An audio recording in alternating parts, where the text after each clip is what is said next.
Well, good afternoon, everybody, and welcome to Bears in the Know. My name is Brent Dunn, Executive Director of Missouri State Foundation and Vice President for Advancement. And thank you all for joining us on a beautiful July afternoon now, or depending on where you are, it may still be morning. Of course, this is virtual.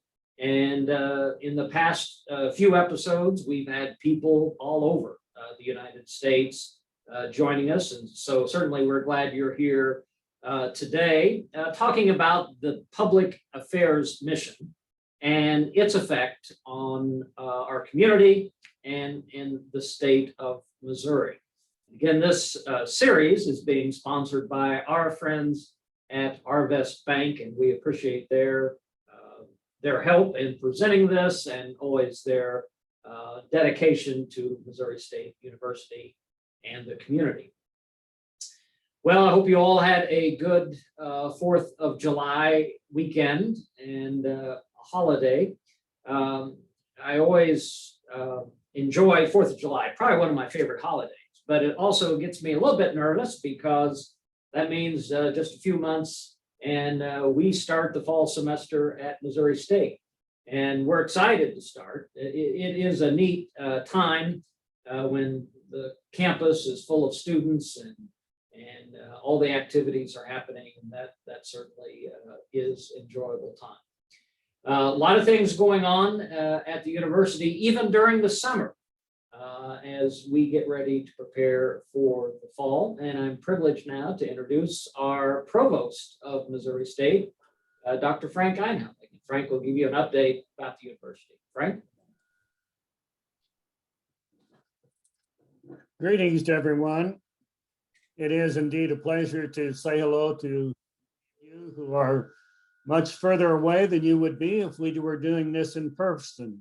And so we congratulate you on checking in. And just a few updates will come from me today about the university. One being that our summer school is going very well. We have approximately 8,400 students enrolled this summer. And that summer school enrollment, while not quite a record, is a very healthy and good enrollment. And it is primarily being done through distance learning means. Online and other types of distance delivery are the primary mode for obvious reasons. And also, I'd have to say we've learned how to do this better over the years, and we certainly have good receptivity of our students during the summer who like to carry out a job or be in a more home environment if they're not originally from the Springfield area. We are busy enrolling students for fall, and Brent introduced the fall concept. It's one where we're looking forward to being back on campus and being in a closer environment with our students, but it's not without a little bit of trepidation right now as the resurgence of COVID in the Greene County, Springfield area is obvious to all of you who read about our local environment. So I trust all of you are vaccinated, and that'll be a goal we have to, entice and suggest our students to protect themselves. Even though it may not be 100% protection, I think I'm one of those testimonies where being vaccinated, I still ended up with COVID, but thank goodness I was vaccinated, and it's made it a lot better for me in that situation. Our focus on public affairs, which will be conducted primarily by Carrie Franklin this morning, is a constant discussion and a healthy one around the university. For the past 26 years, we've had this thematic concept of public affairs and how that makes a difference in our students and how that makes a difference in how we educate them to fit in a very complex democratic society. Public affairs is certainly part of why we educate students. And it's definitely a major part of how we educate our students. We'd like to enhance their skills and their actions for the betterment of society and for the improvements not only of themselves as individuals, but how they can bring those enhancements to help others around them and to fit into roles in their communities according to their disciplines and the expertise they can bring. We're a comprehensive university, and we've been emphasizing recently our professional doctorate mission. And so one of the advancements that we're making is continuing to work on professional doctorates. And part of the reason for that is there's a strong need in society. And so now as we work on our fifth professional doctorate in occupational therapy, we think we will be contributors to a need that everyone can gain benefits from as they have that need. So we take our public affairs very seriously, and no one does this more so than Dr. Carrie Franklin.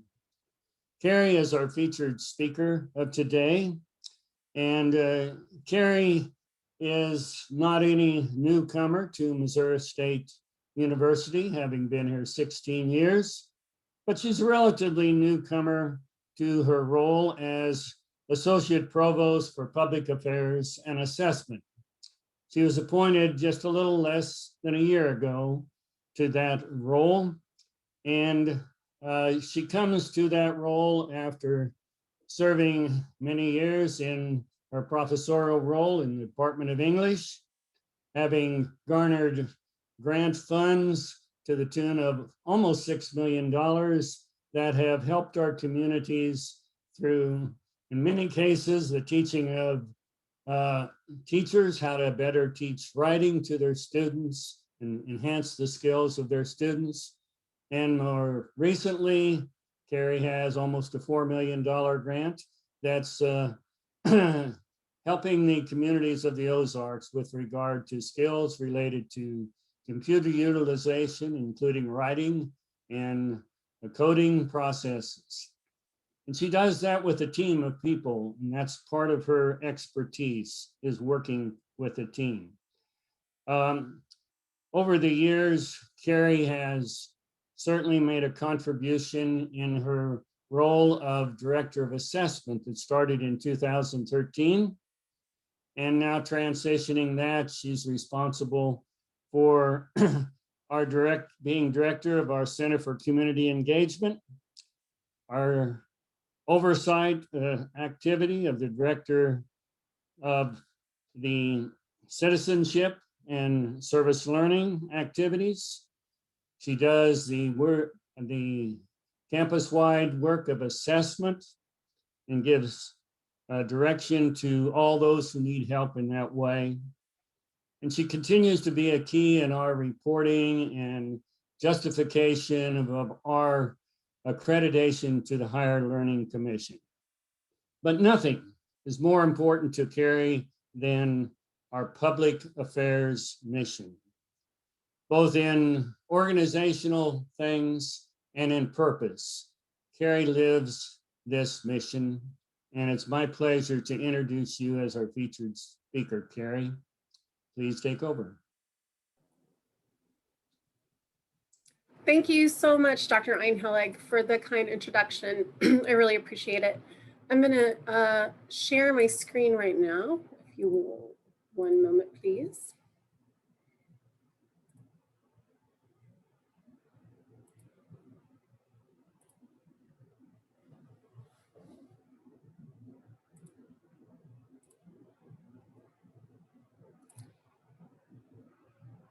I'm hoping that looks okay on your end.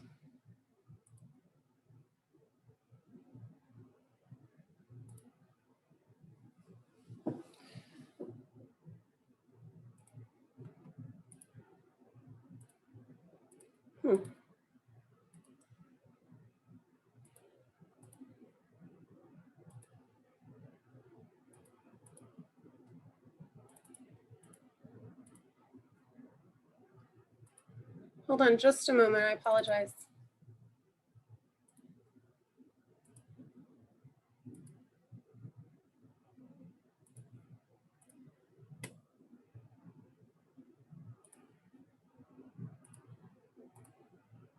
There we go.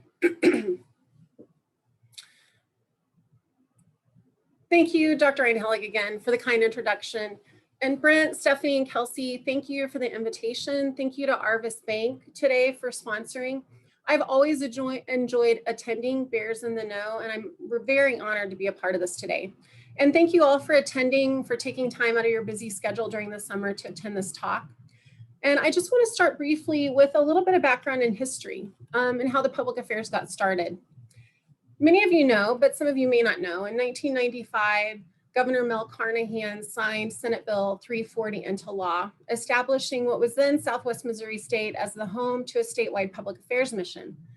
The public affairs mission defines a primary way in which an education from Missouri State is different from that of other universities. And I do want to emphasize different because we do it differently, and one way by which we educate our students to imagine the future. Public affairs at Missouri State is more than any one program because it is so deeply embedded in our coursework through general education and in the majors, and programs like academic service learning that I will talk more about, and in co-curricular activities and awards we have for students, faculty, and staff. Frank mentioned briefly in the history of public affairs, the discussion began with how does public affairs fit within a discipline? And the answer to those many discussions was that leadership, cultural consciousness, competence and inclusivity and community engagement are part of all of our disciplines. The role of a scholar and an academic is to study a discipline deeply, and we all want to impact and better society through education, through the research that we do and the knowledge that we share with students in the courses that we teach. So at Missouri State, we have citizen biologists, we have citizen chemists, citizen writers, citizen actors, citizen social workers, and citizen doctors. When faculty come to Missouri State to work, they come with this specialized expertise in their discipline, and they also make Springfield, Missouri their home. So in addition to the work that they do on campus, they participate in community boards, they volunteer, they attend church, they're involved in all kinds of community projects, lending their expertise and conversations in a place that they now call home. For students, it's really the same because we want them to learn leadership and awareness of collaboration with cultures and learn ways to engage with their communities as citizens. And we call them citizen bears.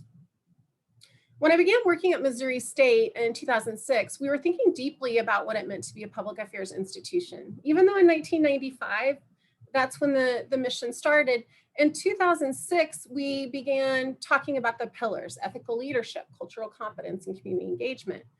By 2012, faculty and departments created courses that tied to public affairs learning outcomes for students, things that we wanted students to learn about public affairs. And now at Missouri State, undergraduate students take 14 hours of courses with specific content tied to public affairs. By 2013, the university made a concerted effort to assess student learning of public affairs. We don't just say that we do it. Can we evaluate and can we assess how well students are doing it? We ask the question, how do we know what students are learning from public affairs experiences? And every senior at Missouri State who graduates answers that question. And groups of faculty, staff, and students in all departments and in all colleges review the answers to those questions, take that information back to their departments and their programs, and utilize it for accreditation and assessment for improvement.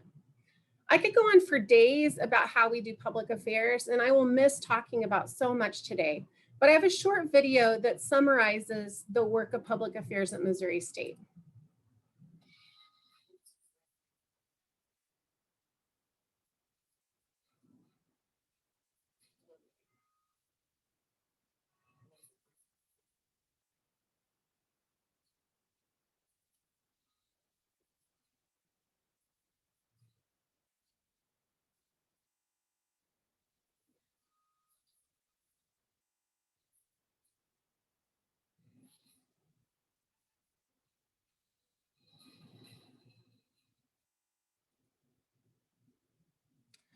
when I talk about public affairs, I can't help but think about anchor institutions.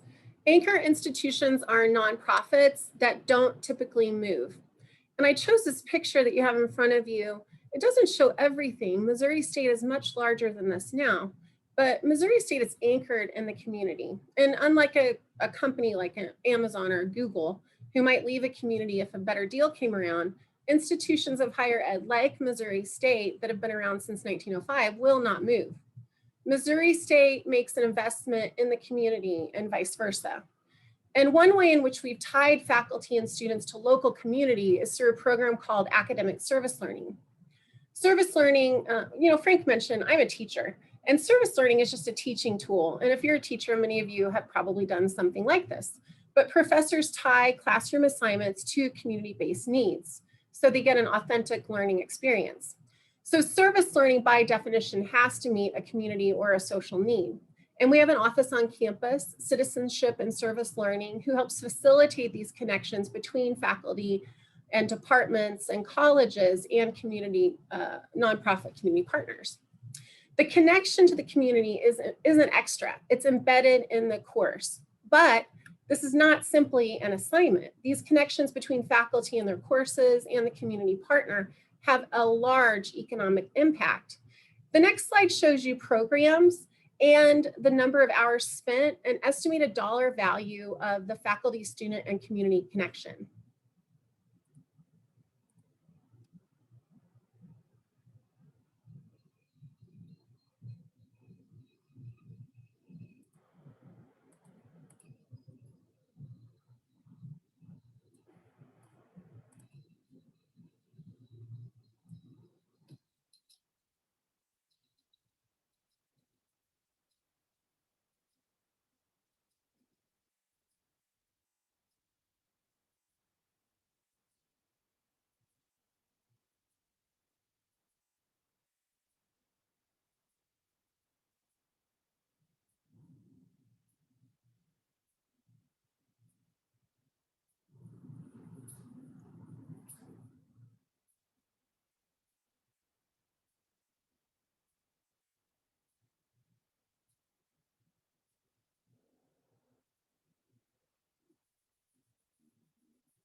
I hope you do email servicelearning@missouristate.edu if you have any questions.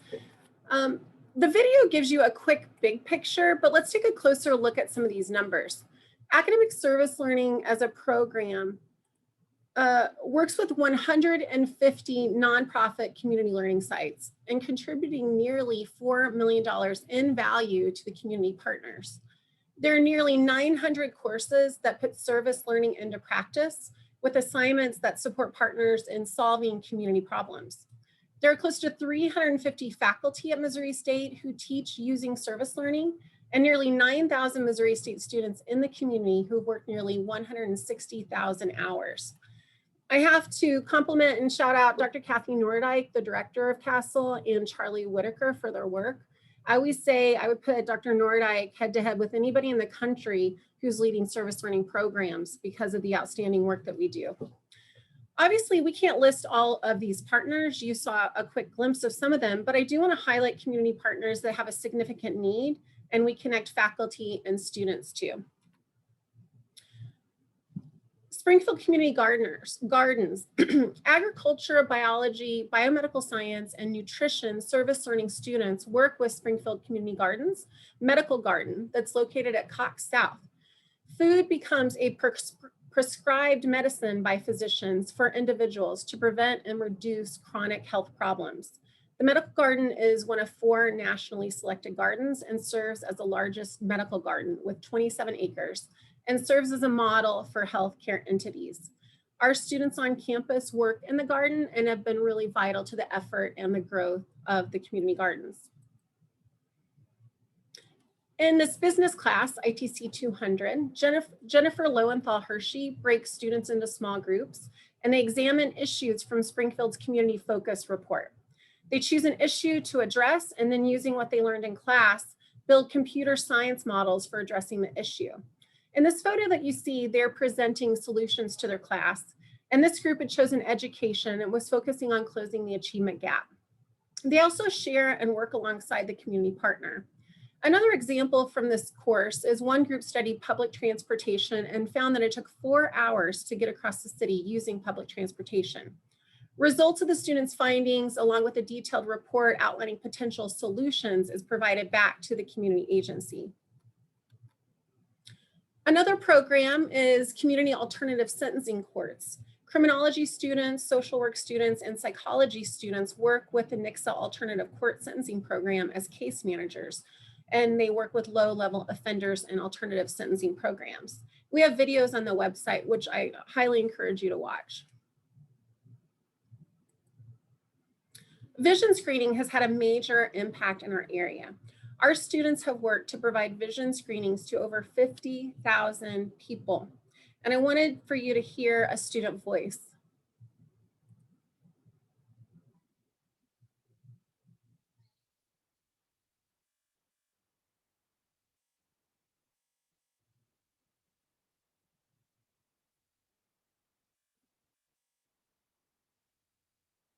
Carrie, your audio is not working on the video. We haven't been hearing any audio, so.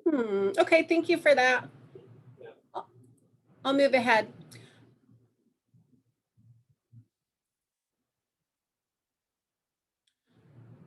It's also important to hear. Her name's Cecilia Rich. If you go to the website or if you Google Trailblazers and Castle, C-A-S-L, you can watch that video. These are all partnerships between students and faculty, so it's important to hear the faculty perspective as well. The person that you have in front of you is Dr. Follensby, who is the Art and Design Department's Museum Studies Program Coordinator and a professor in art history and archaeology.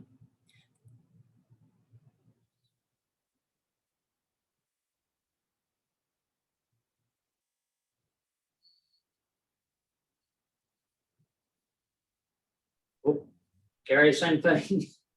No audio on these. Thank you, Brent. It's in your settings, but yeah, you may have to. Yeah, I will go on. So academic service learning, I want to look at some more numbers. But if you do get a chance, Trailblazers, it's on our Castle website. Just take a look because they're very powerful videos. And you hear the student who, through her work in the vision screening program and her work with clients who came in, she decided she wanted to be an optometrist. And Dr. Follensby is able to connect the work in her class to museums and studying artifacts, and she does exhibits, and it's amazing work that she does. So take a minute when you get a chance to look at those videos. But I wanted to look at some more numbers too, because we've talked about what this means locally, but we are not just a standout in this community, we are a standout nationally. So the National Survey of Student Engagement is a survey administered to over 600 major institutions in the country. What I show in front of you is that for first-year students at Missouri State, compared to other benchmark institutions like Plains Public and other similar Carnegie classification universities and urban and metropolitan universities, first-year students their participation is 30 points higher than benchmark institutions. For seniors, Missouri State seniors, their participation in service learning is 15 points higher than those benchmark institutions. Some of our highest numbers are about our students' participation in assignments and projects that connect to the community. So our goal of creating citizen scholars and citizen bears is really shown in the numbers as well. This is significant and clearly demonstrates Missouri State's participation in the high impact practice of service learning. Another program I want to highlight is the Bear Pantry. Staff, faculty, and students and community partners donate, volunteer, and use the Bear Pantry. Unfortunately, this number and need is growing. And fortunately, we are a model at Missouri State for addressing food insecurities at universities. The Bear Pantry partners with dietetic students and the department to serve members of the Missouri State University community who might be facing food insecurity. The resources in the Bear Pantry supply food, hygiene items, and connections to additional basic needs and resources. The Bear Pantry collaborates with many campus partners to provide healthy food, on and off campus partners, healthy food, consistent hygiene items, and resources. They work with the MSU campus garden that's run by students who consistently donate fresh produce to the Bear Pantry.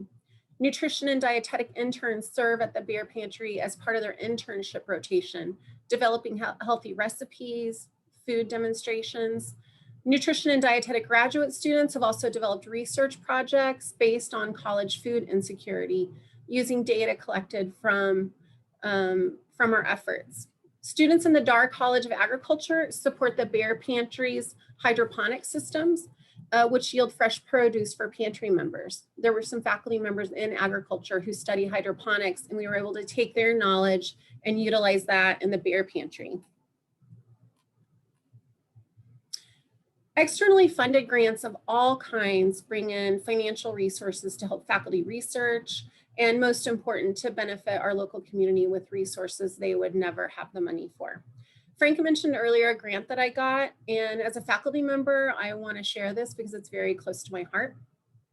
My goal as a former rural student myself and a first-generation student is to connect federal and state funding to rural areas in education. My area has always been writing, that everyone can write, and writing is a pathway to all kinds of post-secondary opportunities. So at Missouri State, we received a $4 million grant from the U.S. Department of Education to work with teachers in grades 3 through 8 and work with students in those same grades to learn computer science and coding and writing and literacy and physics.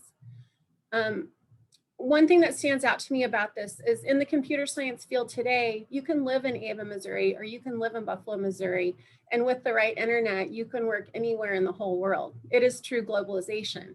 But without the opportunities to learn about coding really from early grades, being able to start in 3rd grade instead of your 2nd year of college could make a huge difference in the economic opportunities that students have. But we've got to work with teachers too to help train them, and we're able to give them all kinds of tools that they'll need, including robotic cars. So what you see in front of you is the first group of 29 teachers from 16 school districts that we worked with this year.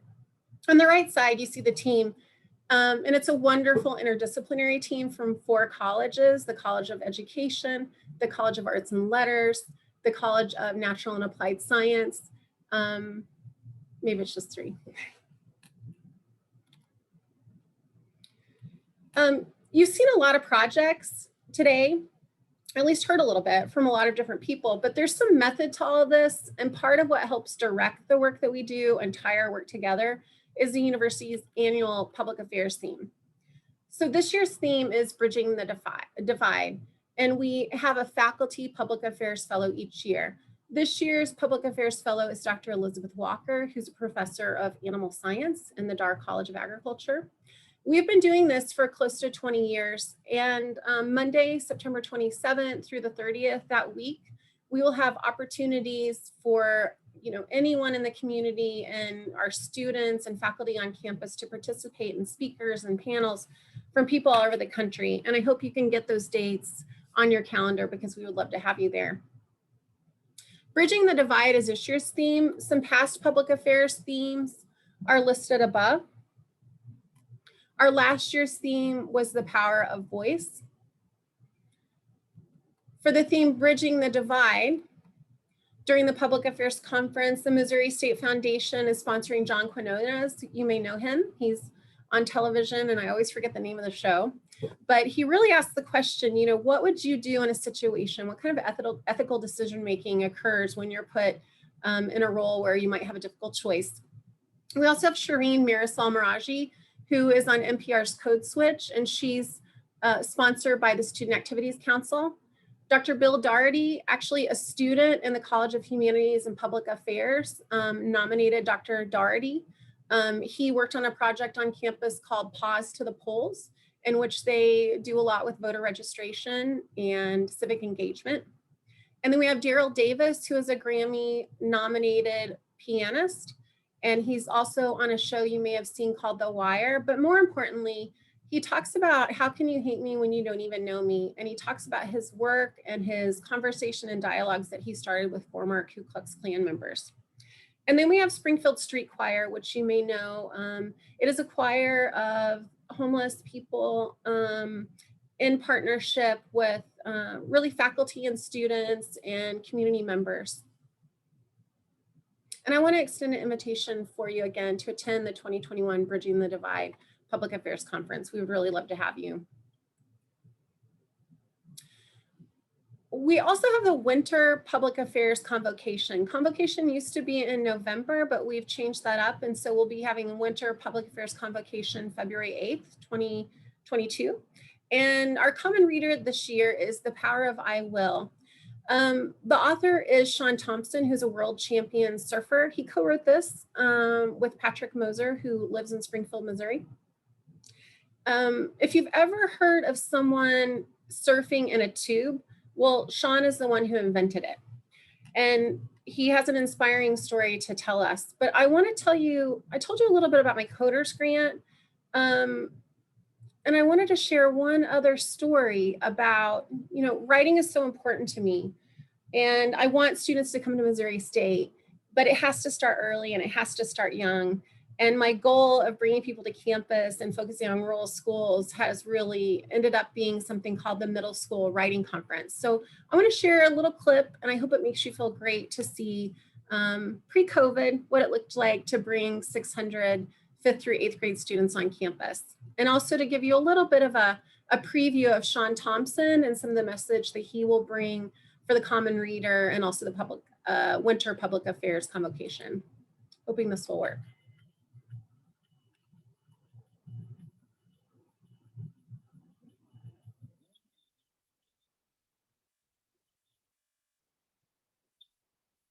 No, no audio.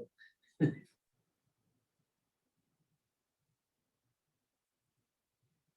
see here.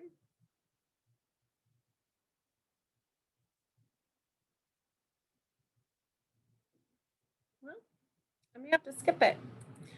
Okay.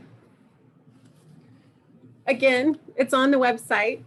But organizations, what I wanted to say was that organizations across the country are taking notice about our public affairs mission. The Higher Learning Commission took notice, and national bodies like the Carnegie Foundation. We are one of 119 institutions in the country who received the community engagement classification from the Carnegie Foundation. We got accolades from the Higher Learning Commission about our work with the public affairs mission. And we also received the Excellence in Assessment designation from AAUP, AAC&U, essentially every important higher education group in the country. But it was really based on our work with assessing student learning in public affairs. So we've received incredibly positive feedback from all kind of national bodies. And you know, when others outside of your institution notice, that's a very important acknowledgement. And I want to take you through what the Higher Learning Commission peer reviewers noted about our public affairs mission. And it's important enough to read, I believe. Missouri State appears to live and breathe a passion for public service, public affairs, and inspiring principled, graduates motivated to improve societies around the world. It is somewhat unusual to encounter an institution with such a directed focus. They know where they're going, they know how to get there, and they are on their way. And I'm really anxious to hear, have a conversation with the group about public affairs and ways that we can help you connect with public affairs. So any comments or questions, I would be happy to field. Thank you so much for your time today. Thanks, Carrie. And again, if you have questions or comments, just go to the Q&A at the bottom of the screen and type those in, and then we will get to as many as possible. So Carrie, one question came up already. If you could talk about how you're able to bring faculty from various areas together to work on coders. And the person who wrote that said this is very impressive. So if you can answer that one. Well, I think it's something that Dr. Einhelig taught me, and maybe I knew a little bit too, but going around and visiting with faculty and talking about how departments and programs assess student learning, you listen to a lot of stories about the research and the community projects that people do. So I'll give you an example. Dave Cornelison, I remember visiting with him, but in the process of talking about assessment, he talked about how he had this project and he really believed that physics needed to be taught, starting in 3rd grade. And so he would go around and he would take his students in his physics class and he would go to schools and he would work with teachers and he would do physics demonstrations. So I invited him to, come to our middle school writing conference. But the more we talked, even though I was focused on writing and he was focused on physics, the core thing that we both believed in was how important it was for younger students to get involved earlier and earlier in things that we were doing on campus. And so, it was just building relationships and listening and learning from different people about what they're doing. Dr. Martinez has done amazing things with the Bear Bridge program. Dr. Piccolo has gotten many grants from the Missouri Department of Higher Ed. Just building relationships and talking and sharing about what we're doing has been really important. Okay, very good. A question, how can the public affairs focus and efforts be used to help advance the COVID vaccination issues we're facing in Southwest Missouri and the area? Well, that's a really great question. My first thoughts are, we did hold a COVID vaccination event. And I think now the tide is turning a little bit and we're reevaluating things that we're going to be doing to help improve COVID vaccination issues. I think that's definitely on our mind. And so we'll continue to work on that. We've got such a great team, and it's a weekly event to discuss the ways that we can help, really improve the health of Southwest Missouri, especially tied to COVID. And we definitely have challenges. Another question came from one of our alums in Arkansas. They said, how can alumni help your office further its mission? Gosh, that's a great question. I want to know how would you like to help? Because I think we have so many opportunities on campus. So connecting with you in some way. We're always looking. We've gotten funding from the Dar Family Foundation for the Middle School Writing Conference. We would love for you to communicate with students that so they come to Missouri State and they can really understand that the things that we do on campus impact the community and will really help create great citizens that return to Arkansas and impact communities there as well. So I would love to talk to you some more about and brainstorm really about how alumni can help us further the mission. I think that's a great question. Another question, how unique is the public affairs mission amongst other universities? I mean, are we obviously the only university in the state of Missouri, but do other institutions throughout the country have that type of mission? So I did a little reading on this. So about, when the public affairs mission started at Missouri State, there was a little bit of a trend of, universities having a public affairs type mission. I think what you hear now is you will see a lot about community engagement, and you'll see a lot about community partnerships. You'll also hear about anchor institutions and universities that work to leverage their resources and partner with community partners. And so things like, JVIC and eFactory, you'll see that's really all part of the public affairs mission too. And so you'll see those types of, activities at different campuses. But, I think what stands out is the length of time that we've had a public affairs mission, the fact that we actually assess student learning and the impact of public affairs on our students is very unique. And I think like what we're seeing from these outside organizations is we don't just say we have a public affairs mission, we do it, we actually do it. So I think that is very unique, and that's why we see the comments that we do from the Higher Learning Commission. And in my work with other institutions, another university doesn't stand out to me about them having a public affairs mission. Another question came in about the Bear Pantry, and comparing to other institutions, is this a problem that a lot of state institutions around the country are facing, or are we sort of unique in Southwest Missouri? Well, there was just an article that came out in AAC&U, the Association for Colleges and Universities, that talked about food insecurity and food pantries on universities. So definitely we are not the only one. But I haven't compared our numbers, but I think like what makes us unique is